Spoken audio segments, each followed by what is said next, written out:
This is the podcast for broadcast. Sound Off Podcast with Matt Kendall. Todd Cochrane is the CEO of Blueberry and its parent company, Raw Voice. He's also a podcast Hall of Famer, host of Geek News Central and The New Media Show. And by the way, The New Media Show, it's an excellent way to stay on top of all the trends in the podcast space, and he co-hosts that with Rob Greenlee from Libsyn.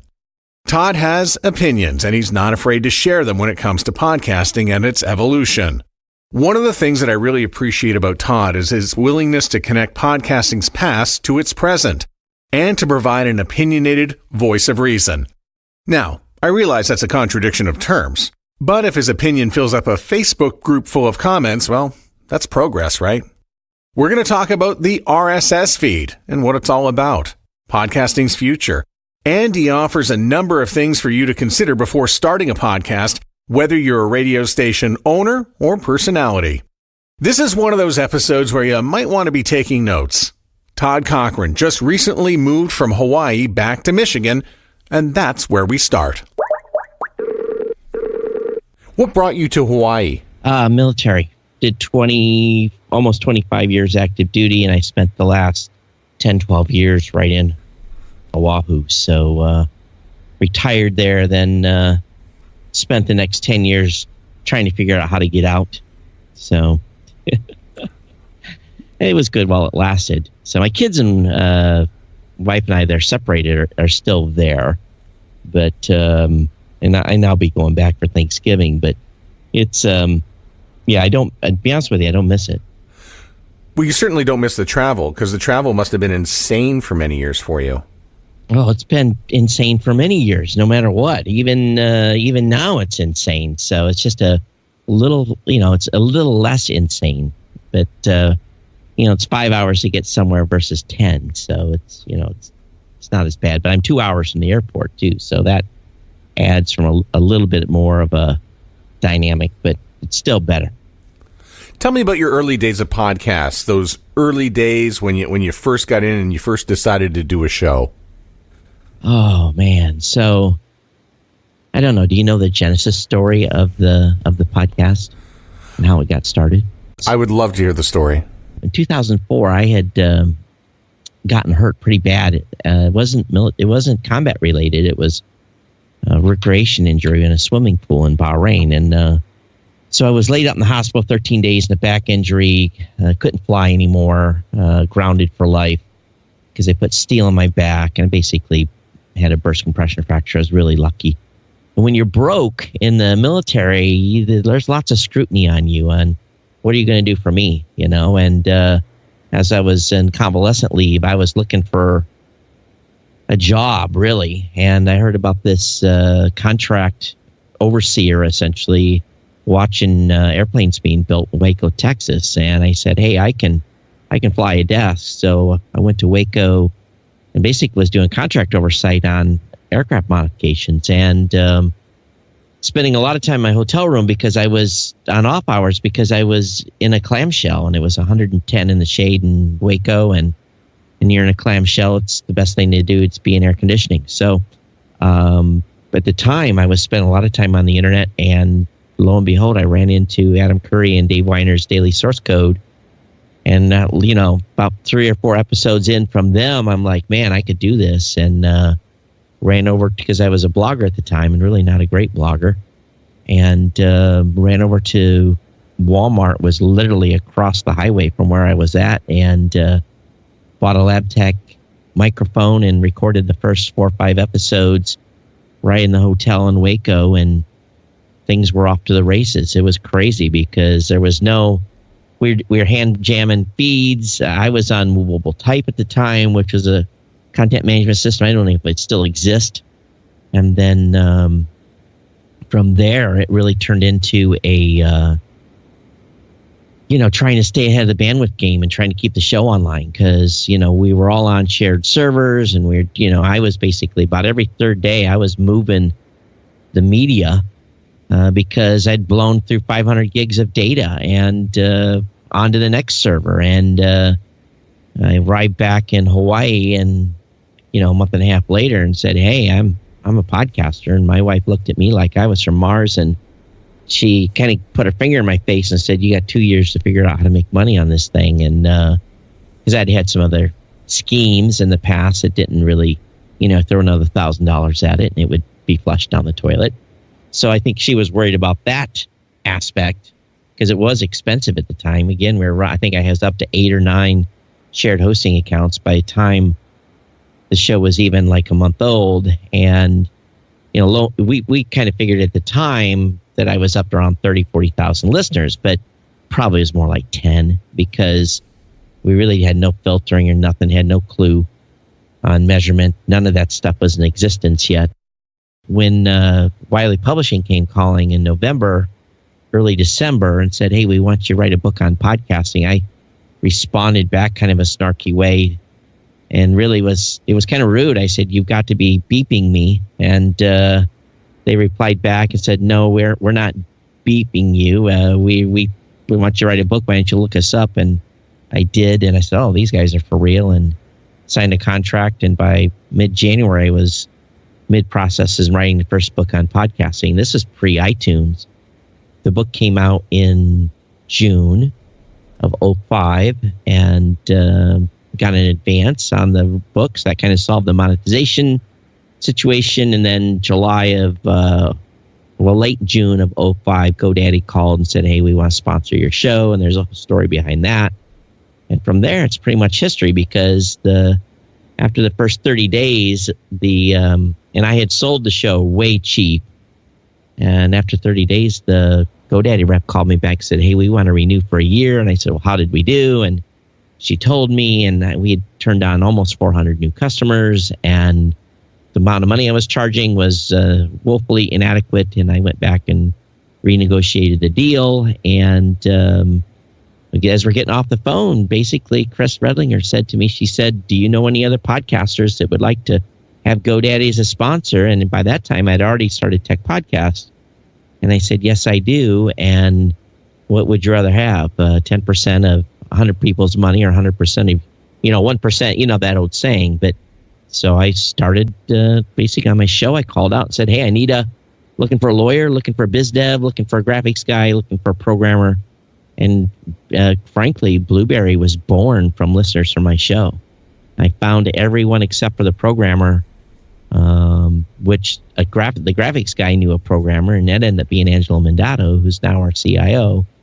We all formed a company over the phone, and that's how Blueberry Raw Voice was started. So there's that in itself was pretty big.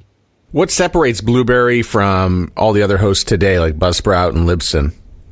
I think really what it is we, if we look at how the space is shaped out, we're definitely the masters of folks owning their own .coms and powering their sites with PowerPress and powering their podcasts with PowerPress. So that's really the key. And that's what I think the majority of our customers, probably 90% of our customers, use our service through their own websites, and they use our plugin, and then they publish through us, get stats through us. We have a percentage of customers obviously use our on-site publisher at blueberry.com, so that if they don't have a WordPress site, they can either take the embed like the YouTube embed and put it on their website like many other hosts do, or if they don't have their own website, we provide them one we give every customer a free hosting account. So really our delta is, and what we've always been, and what the company's mantra has always been about from really day one, was to allow content creators to build their sites on their .com, controlling their IPs, controlling their feed, building their brand, and us providing tools and services, and frankly, just getting out of the way. If you go to a website that's hosting through us, you'll never know they're using Blueberry because we don't brand up our player with our logo. We're podcasters first, so we understand the value in building our brands on our websites versus, going to a vertical, being locked into a website, being, have limited controls on what you can put on your website, limited templates, all that stuff that goes along with folks that are really in these locked in verticals. And, in the way Google's working right now with Google Podcasts and with Google ranking, those folks are have a dire issue because if you have one site on any of those sites that is a little bit flaky and Google ranks that page down, that whole site is going to get penalized. So having your own .com and having your own brand is more valuable than ever with the new 800-pound gorilla that's coming into play and doing what they're doing. So, we've always said and I've always been poo-pooed saying, oh, you don't have to have your own website and why should I? And, the rooster comes back to roost in that you do. And if you don't, you better hope all your neighbors on the site that you're on are good neighbors. And if they're not, you're going to be impacted because Google's going to page rank that page down, and you're not going to be found as much as someone that has their own website. What's your take on radio's presence in the podcast space to date? Just even comparing the last 5 years. We've worked with a lot of radio folks, and I'd say starting about 5 years ago, our phones were literally ringing off the hook. But what we found in the early days was that the radio folks really didn't listen too much. You'd give them advice. We would tell them, don't take 3 hours of drive and repurpose all 3 hours as a podcast. Take the 15-minute interview with a coach or the local band, or, if they have that content. A lot of radio stations don't. Or take those unique interviews and break those out and make those your podcast segments, because no one wants to listen to 3 hours worth of drive. Or, if you have a comedy segment, or if you have a crank call segment or whatever it may be, take those out and make those part of the podcast. And in the early days, a lot of these folks didn't listen, and they said, well, we know how to create content. We know how to do radio. We know how to do podcasts. And I think now, finally, these radio groups are starting to come around and starting to see the value of, number one, creating new independent content, letting their staff budget out and do unique shows, and also breaking out this content that is very valuable to the local community, because, radio is local. And you're going to have people, as an example, let's say you live in Ann Arbor, Michigan, and you're a big Blue fan, and you're living in Florida, and do you want to hear that football coach interview? Do you want to hear that player's interview, down in Florida? Sure you do. And you're gonna go back to where the source of all that great content is. You're not necessarily going to go to ESPN to hear that. You're going to go to ESPN to listen to national stuff. But if you want to hear that local perspective on what's happening at the Big House this weekend, that's where radio's value is, and this is where I think their podcast value is. The radio's starting to get it, but I have my kids range from 27 to 15, and they don't listen to radio. They don't. They are tuned in to Pandora, Spotify, whatever genre of the week they like. And sure, some of us in our cars still have FM 100 tuned on when we get in our vehicles. But I think radio's not going to go anywhere anytime soon. But I think they see the handwriting on the wall. So let's pretend we're an old married couple, and I'm going to read you the headline from the paper, and you just have to respond accordingly. So we'll start with this headline that I found: the RSS feed is dying. The RSS is the true blood of podcasting. Without it, podcasting doesn't exist. And what actually will happen with RSS feeds dying, if it comes true, is gatekeepers will come into play. So RSS right now today powers the 750,000 shows that are in Apple Podcasts, being indexed by Google Podcasts, being ingested into Spotify, being ingested into Pandora, and all these platforms. That is how podcasts are syndicated today. Without that and some other methodology, someone else's hand on the control switch, we lose the freedom that we have with podcasting. So RSS is here to stay for a long time. It's kind of that saying, the gun owners say, you'll take my gun away from my dying hands or whatever it is. Well, I'm a podcaster. You'll have to force my RSS feed away from me from my dying hands. It's not going anywhere anytime soon. On the next page, iHeart is number one. In their own minds. Let's quantify number one. Are they number one in downloads? Are they number one in audience size? Are they number one in the number of podcasts? And, they will at times be on the top of some charts, being number one for having the most number of downloads for their network. But again, that's only a small segment. Those are the publicly available charts of the content being created out there. So, but if you say it long enough, it's true. But they are far, far, far away from being number one in almost all categories. Maybe one, maybe a number of total downloads for their network. Maybe they can use that, claim the fame. But I think that's where it's limited to. iHeart conducts the first podcast awards. That's funny because I conducted the first podcast awards in 2005. So, no. We are IAB compliant. I guess we'll have to sort of preface this with what is the IAB and why is it important?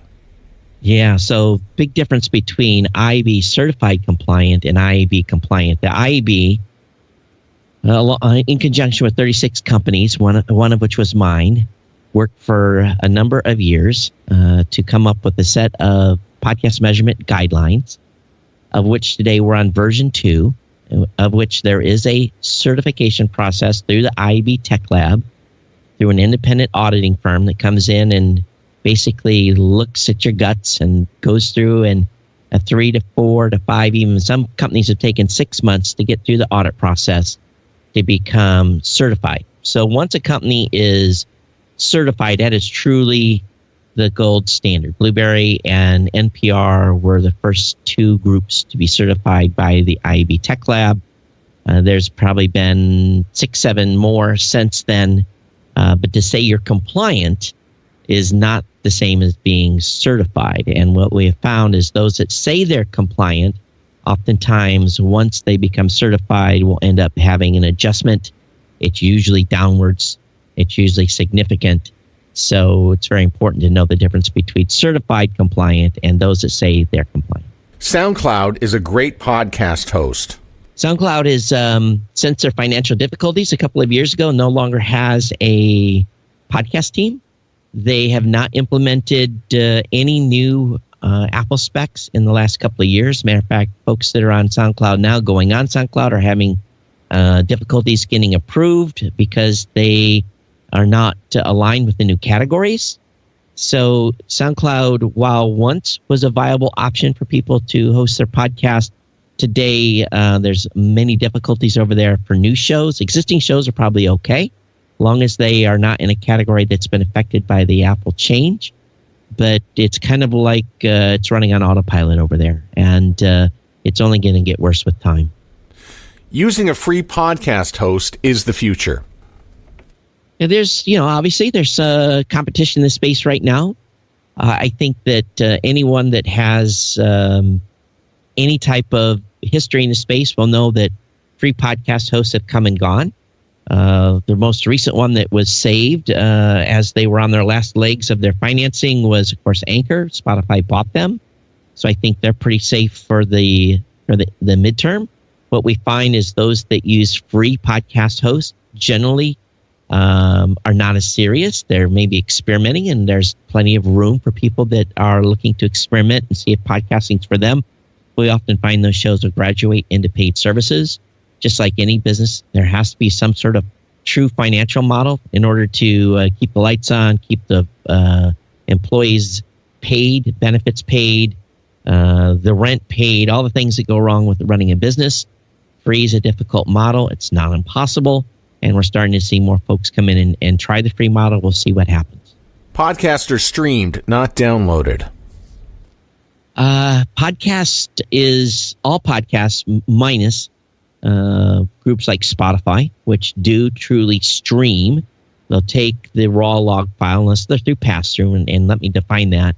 Some podcast hosts are on pass-through with Spotify, meaning that Spotify pulls the raw file from the host and serves that in a progressive download. And it looks like a stream to people that are listening. To the listener, it really doesn't matter. All they know is they hit play, they get it. Technically, from a measurement standpoint, all podcasts primarily today are largely downloaded, progressively downloaded. It may look like a stream, but behind the technical scenes, it isn't. It doesn't matter to the listener. It only really comes into play when it comes to measurement. As a podcast host, we can provide you with a targeted audience. Ooh. For advertising? Yes. We're just going to open up Pandora's box here a little bit. Yeah, there are some that are wanting to do this, some that maybe are. But last year our company spent a lot of time becoming GPDR compliant. We made that globally. There's new privacy laws coming down from California that are coming into effect that have heavy penalties for tracking. And, there's no opt-in option in podcasting. When you are on a streaming service, let's say you're on Pandora, you can opt in to their policies, to their being able to say, yes, I'm giving up some privacy here to use your service. You can opt into that. And I'm just using that as an example, not saying that's what Pandora's doing.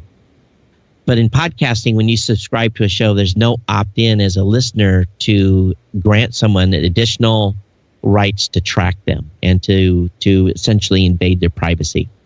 I think what you're going to find is that today we have a great deal of data already when it comes to, we know who this listener really is because of this content. If you have a listener that's listening to a tech show and in a external survey, you know that your audience is 80% or 70% male, 30% female.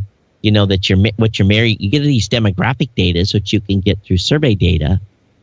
You know who that audience already is. So does there need to be any higher targeting? Do we need to know that I'm in the market today for a new vehicle and target them a Ford ad? Do I really need to go that deep? Some want to get to that point. I don't think we're going to, the majority of us are not going to implement policies like that. We're already tracked enough as it is across the web. There are 750,000 podcasts. Is it a cemetery of podcasts? Like, what's the number that are actually being updated? I think Daniel J. Lewis recently did a update. I haven't pulled this number myself in a while, but it's, I would say, anywhere between 150 and 200,000 shows that are really active. And I define an active show as a show that's produced a new episode within the last really 90 days.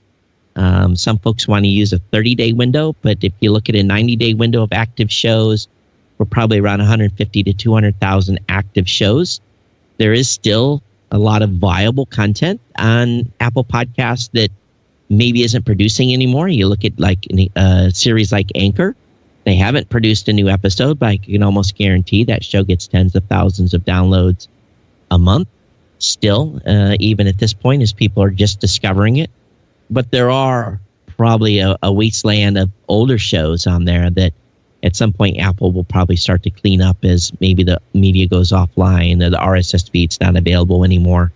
And I know they've been doing that to a certain extent, but it's, Apple just can't go out and remove 300,000 shows, because to go from 750 to 400 or 350 or 375,000, whatever the number would end up being, doesn't really look good from a PR perspective. So I think they have a balancing act. We kind of have an idea where the dead bodies are, but the directories is what it is with the number that it's at, but it's definitely not the number of active shows. Tech company launches the Netflix of podcasting. We'll see how long they survive. I think content creators largely are broken into three categories of folks. There's the hobbyists. There's the folks that are, that's probably 65% of the space, that just do a podcast for fun, meet with a friend, or they do a show. There's another 20% out there that want to make some money, that are a little bit serious. And then there's 15% probably left, whatever that number, if I got the math right, that are truly hardcore business. They're doing ads on a predominant space, and they're looking to earn income. So those shows are always looking for opportunities. And if they are given an opportunity to come on one of these networks that has a paid model, I always tell them, hey, take the check. Always retain rights to your show. Have an exit strategy if that company doesn't survive. I think it's a very uphill battle for anyone that is trying to create a $6.95 or $11.95 model per month to get access to a select number of shows that maybe they have other alternative options somewhere else. So I think it's a challenge for those companies to do that. Podcast has a discoverability issue. Really the discoverability issue is truly oftentimes the failure of a podcast host to do the things that they need to be discovered.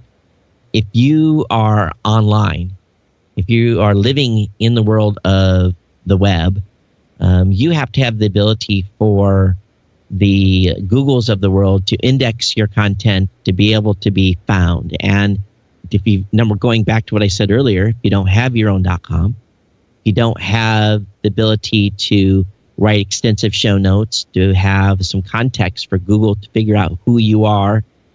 Your number one, discoverability is going to really suck from just someone searching for a topic about your show. They're going to find someone else's show.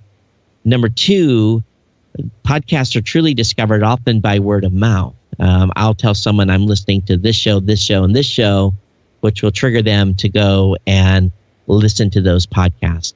I think that some companies are trying to say, well, if Todd listens to show X, maybe we should present a show Y to him.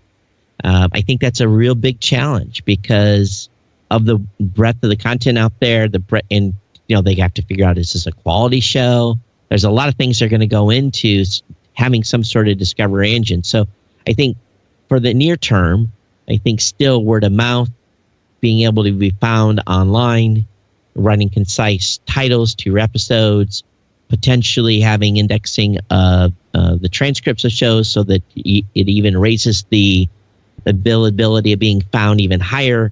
Those are all going to improve over time, and a lot of things that the Google Podcast team is definitely working on today. So I think it really is about content creators focusing on the metadata, and at the same time, telling your audience to share your show with their friends and family and people that you know, and that 7 degrees of separation to definitely get the word out. Do you think there are any active companies out there that are actually trying to get podcasts off an RSS feed? There's been talk. I think there was a discussion about going to a blockchain type system. It never really got any traction. I really, at this point, I don't think there's a threat to RSS. Where the really, the only true threat there is, and it really isn't a threat, it's podcasters who have decided to go behind a paywall. But those shows are still being pulled in probably by a private or a undisclosed RSS feed somewhere. So the underlying technology, I think, is still there. So again, I think the risk and the thing that I've been talking about is let's make sure that we remain gatekeeper free.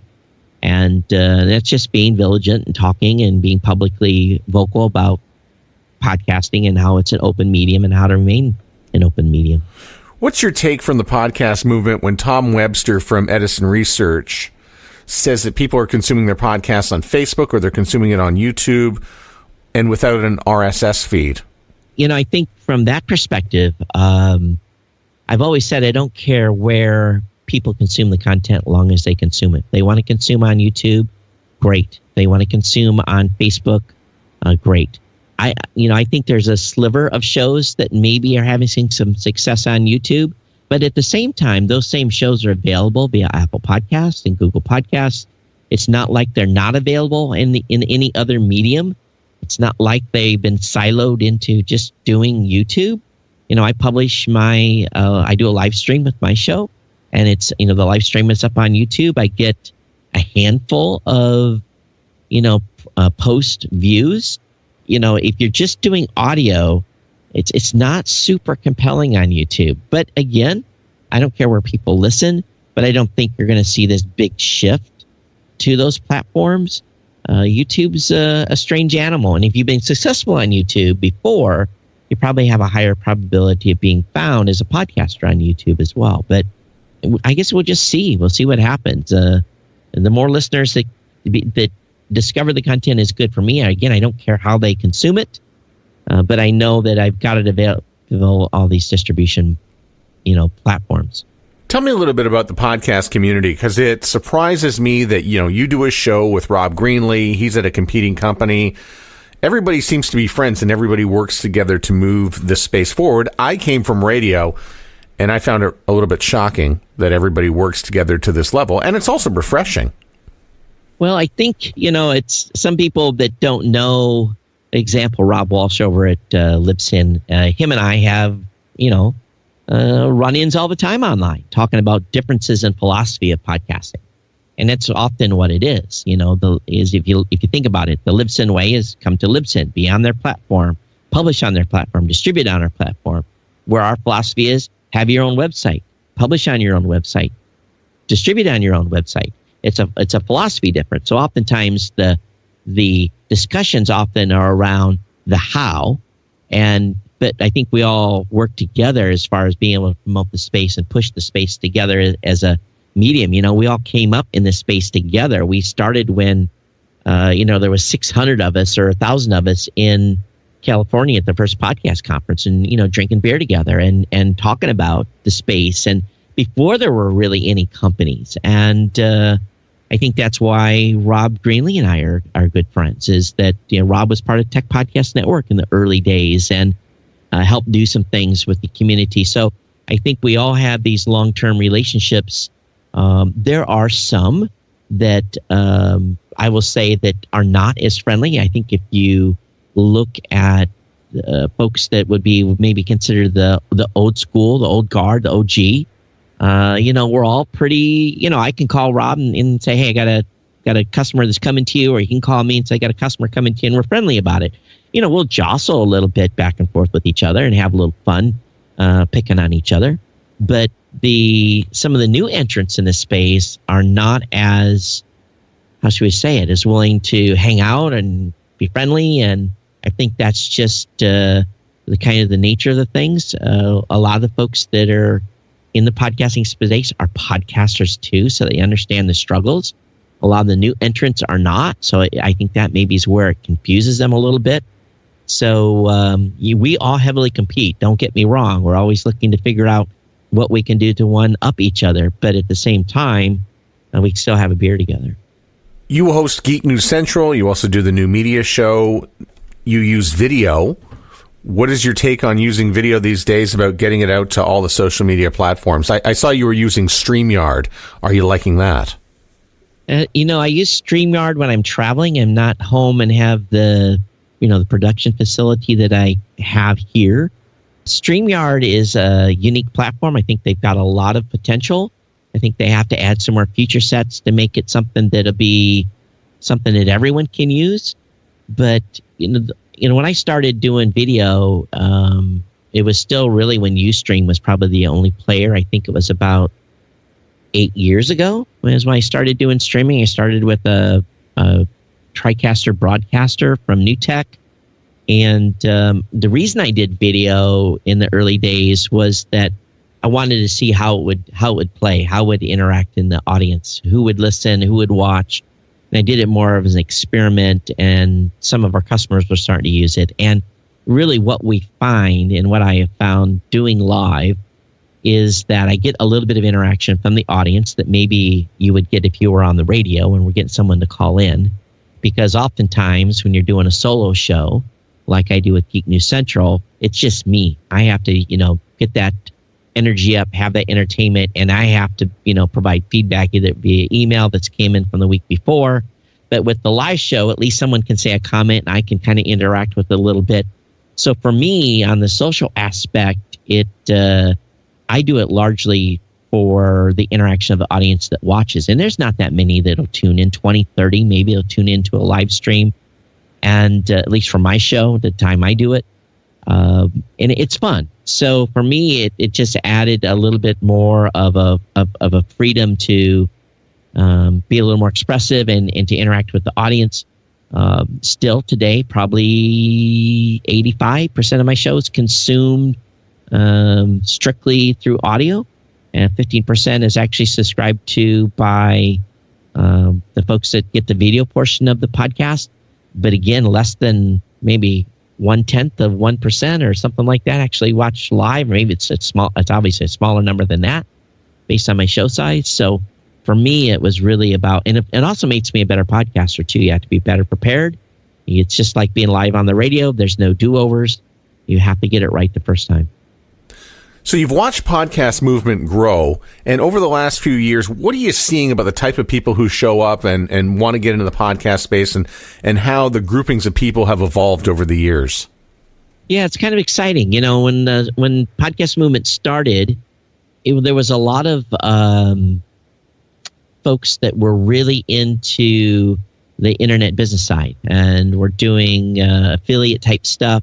So, you know, that was kind of the initial show makeup. And now if you look at the show, and I don't think there were over 2,000 people they had this year, I think it was pretty evenly split, probably 30% corporate, 35, 40% podcasters that were already podcasting, and probably the remaining number of new or people that were exploring podcasting. So the mix is good from a business perspective. You know, we always like to meet new podcasters, obviously, because once someone has already started their show and are hosting with someone, the chance of them moving to our service is slim. So you kind of got to get them on the front end. But it definitely makes it easier to do a week worth of meetings. You know, we met with Spotify that week, Pandora, you know, and then right down to the brand new podcaster. So I think the show's pretty dynamic, and it's good to see people coming in. It's good to see the radio people coming in. I really think that we'll see how the show continues to grow and the split on people, but it's not as personal as it was before. We used to be able to go to the bar and a couple of hundred of us hanging out, and now it's very impossible to do that just because of the sheer numbers of people and how people have segmented up. Have you upgraded to Catalina on your Apple devices yet? You know, I think one machine did. Yesterday, I actually haven't been really paying too much attention to it.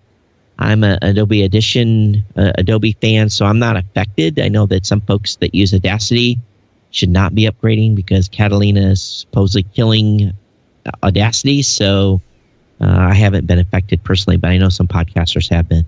Oh, wow. I didn't know that. Yeah, Audacity is 32-bit, and the new Catalina requires applications to be 64-bit. So a bit of an issue for folks that have upgraded and use Audacity. But I use, again, Adobe Premiere and all those products, and there's not a problem there. Do you have any concerns about podcasting plateauing, or are we going to continue to be growing? You know, I think the space, we've been on a really incredible run here. And it really kind of started around the time the Anchor series came out. The exposure of that show really blew things mainstream. And again, it hasn't been like explosive growth, but we've definitely been on a larger upswing over the past maybe 5 years. I think that's going to continue, because the beauty about podcasting is that you have people that at some point decide that they want to talk about something. And it's a medium that's easy to get into. There's no gatekeepers. You don't have to ask permission. You can create content. I think that's and own it to the level that you want. I think that's really the beauty of the space. And, if I look back to 2004, there was nothing but gatekeepers. If we wanted to be online and get somewhere, you had to ask permission. And that's what made the whole podcasting thing so evolutionary and maybe even revolutionary at the time. It was kind of like outlaw radio almost, and it was refreshing. And I think that still exists to an extent. So I don't think the podcasting space is going to slow down anytime soon.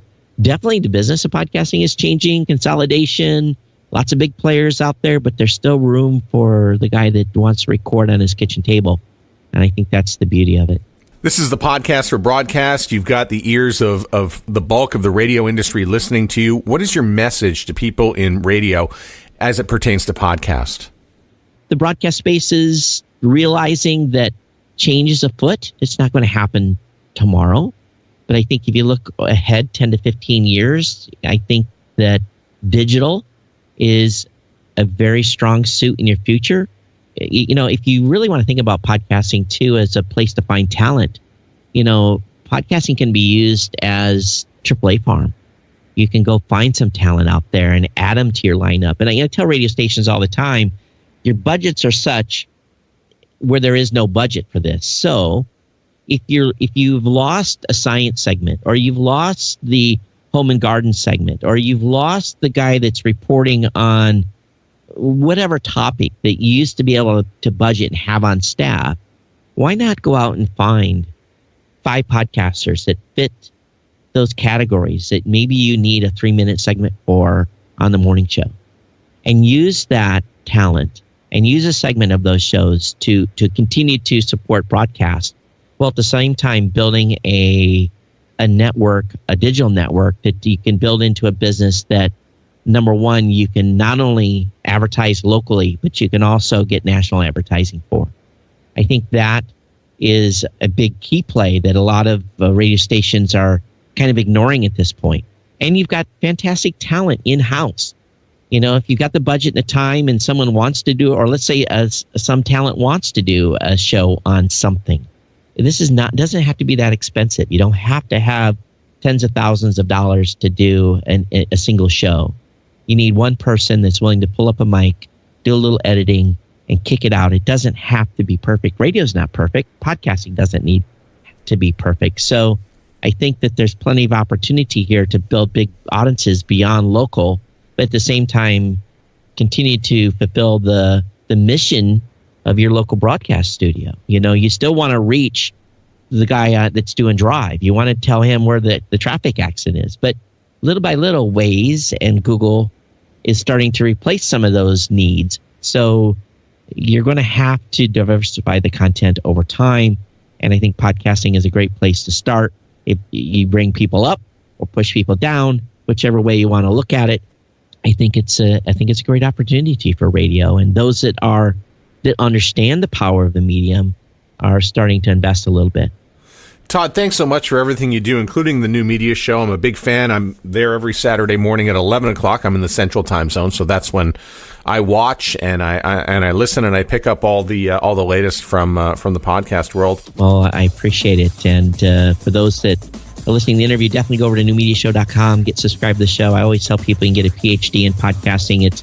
We're very brutally honest about what's going on in the space, and we burn some ears sometimes, but we do it out of love of the space. Thanks for listening to the Sound Off Podcast. Find us online at soundoffpodcast.com and connect with us wherever great social media is housed. The show is imaged using the sounds from Core Image Studios. Written and hosted by Matt Kundle. A production of the Sound Off Media Company.